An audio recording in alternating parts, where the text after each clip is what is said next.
I was standing in my parents' kitchen holding my father's phone when I saw the notification that would destroy everything I thought I knew about my family. The screen lit up with a banking alert, another transfer complete. $4,000. To someone named Jessica M. The same Jessica M. who'd received $4,000 every single month for the last 6 years. My hands were shaking as I scrolled through the transaction history. My father was 71 years old, living on a fixed pension, and somehow bleeding money to my cousin Jessica, while my mom complained daily about affording groceries. I need you to understand something about my dad. He was the kind of man who'd wear the same jumper for 15 years because it still works fine. He'd drive 20 minutes out of his way to save 10 pence on petrol. When I was growing up, family holidays meant camping in Wales, not hotels. Money was always tight, always precious, always accounted for. So when Mom asked me to help Dad set up his new banking app that Tuesday afternoon, I thought nothing of it. He'd forgotten his password again. I was just trying to help. But then I saw it. Payment after payment. $72,000 in total. All to Jessica.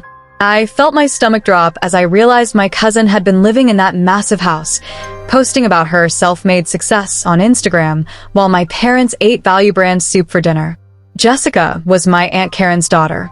We'd grown up together, but she'd always been the golden child. Pretty, charming, ambitious. 3 years ago, she'd bought this gorgeous 4-bedroom house across town. She told everyone at the family gathering that she'd manifested her success and worked incredibly hard in her marketing job. Everyone applauded. Dad smiled proudly. That smile now felt like a knife in my chest. I confronted Dad that same evening. He went pale when I mentioned Jessica's name, then tried to grab his phone from my hands. But I'd already taken screenshots. He finally admitted it. 6 years ago, Jessica had come to him crying. She'd gotten into debt, made some bad property investments, was about to lose everything. She begged him not to tell Aunt Karen because she was ashamed. She promised it would only be for a year. 1 year became 6. But here's the twist that made my blood run cold. Jessica had been uploading photos of luxury holidays to Ibiza, designer handbags, weekend spa trips. This wasn't someone struggling. This was someone living double lives. I spent that night lying awake, remembering every time Mom had cried about money, every time they'd canceled plans because they couldn't afford it, every birthday present they'd apologized for being small. When I called Jessica the next morning, her tone was ice. She didn't deny anything. Instead, she laughed, actually laughed, and said Dad had offered to help her and that it wasn't my business. Then she said something that made my hands shake. Your dad understands family loyalty. Maybe you should learn what that means. I dug deeper. I called the bank, checked property records, spoke to a solicitor friend. That's when I discovered the devastating truth.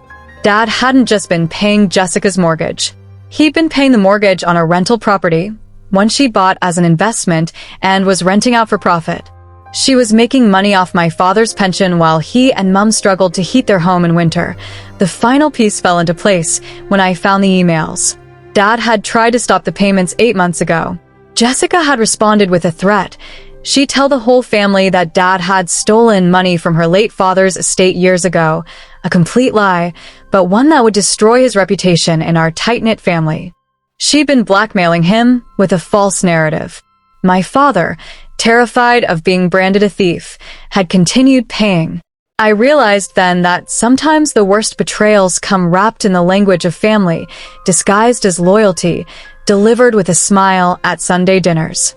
I gathered every piece of evidence, bank statements, property records, those threatening emails, and I called a family meeting.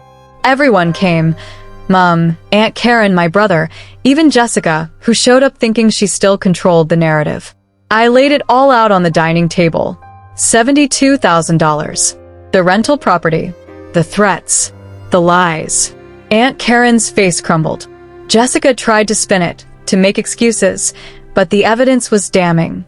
She'd exploited an old man's fear and kindness for 6 years. The aftermath was brutal. Aunt Karen cut Jessica off completely. We involved a solicitor who drafted a repayment plan. Jessica sold the rental property. She had no choice. She tried to paint herself as the victim on social media, but family members who'd seen the evidence weren't having it. Dad got $40,000 back in a lump settlement. It wasn't everything, but it was something. But here's what haunts me most. Dad told me later that the worst part wasn't losing the money. It was realizing that Jessica never saw him as family, just as an easy target. Before you go, I just want to say, if this story moved you or made you think about your own family differently, it would mean everything if you subscribed. These stories, they're not just entertainment.